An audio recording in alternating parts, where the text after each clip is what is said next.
तो भगवान की जय, प्यारे कृष्ण कन्हैया लाल की जय।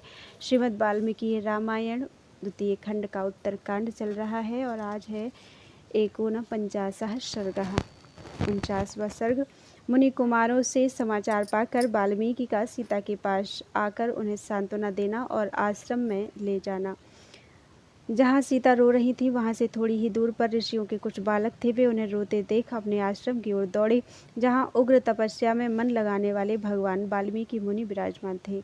उन सब मुनि कुमारों ने महर्षि के चरणों में अभिवादन करके उनसे सीता के रोने का समाचार सुनाया। वे बोले, भगवान गंगा तट पर किन्हीं महात्मा नरेश की पत्नी हैं, जो साक्षात लक्ष्मी के समान जान पड़ती हैं। इन्हें हम लोगों ने पहले कभी नहीं देखा था।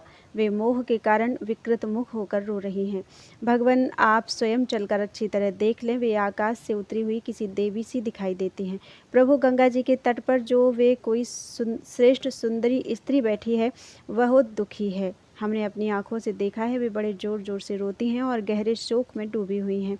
वे दुख और शोक भोगने के योग्य नहीं हैं, अकेली हैं, दीन हैं और अनाथ की तरह बिलख रही हैं। हमारी समझ में ये मानवीय स्त्री नहीं है।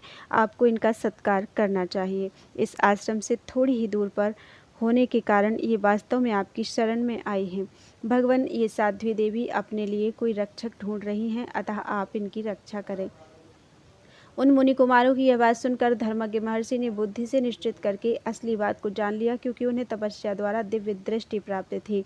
जानकर वे उस स्थान पर दौड़े हुए आए जहाँ मिथिलेश कुमारी सीता विराजमान थी। उन परम बुद्धिमान महर्षि को जाते देख उनके शिष्य भी उनके साथ हो लिए।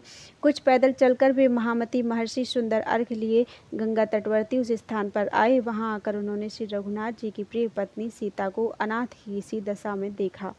शोक के भार से पीड़ित हुई सीता को अपने तेज से आह्लादित सी करते हुए मुनिवर वाल्मीकि मधुर वाणी में बोले, पतिव्रते, तुम राजा दशरथ की पुत्र वधू, महाराज श्री राम की प्यारी पटरानी और मिथिला के राजा जनक की पुत्री हो। तुम्हारा स्वागत है।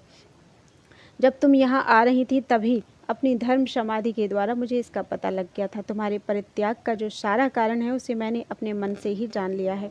महाभागी, तुम्हारा सारा वृत्तांत मैंने ठीक ठीक जान लिया है।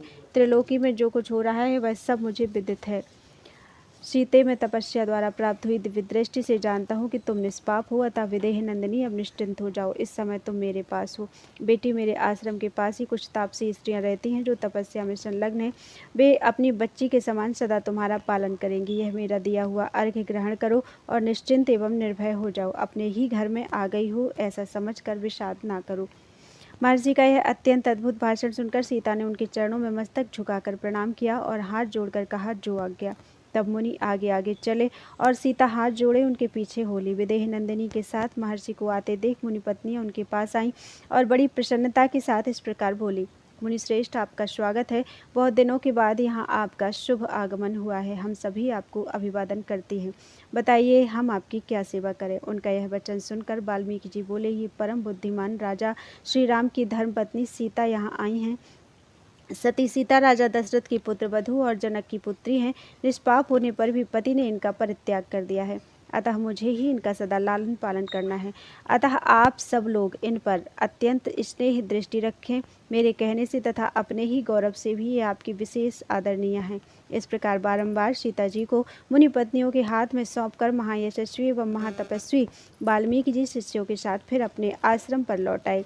इत्यार्षे श्रीमद् रामायणे वाल्मीकि आदि काव्य उत्तरकांडे 49वां सर्ग। इस प्रकार से वाल्मीकि निर्मित आज रामायण आदि काव्य के उत्तरकांड में 49वां सर्ग पूरा हुआ। बोलो वृंदावन बिहारी लाल की जय। त्वदीयं वस्तु गोविंदम तुभ्यमेव समर्पितम्।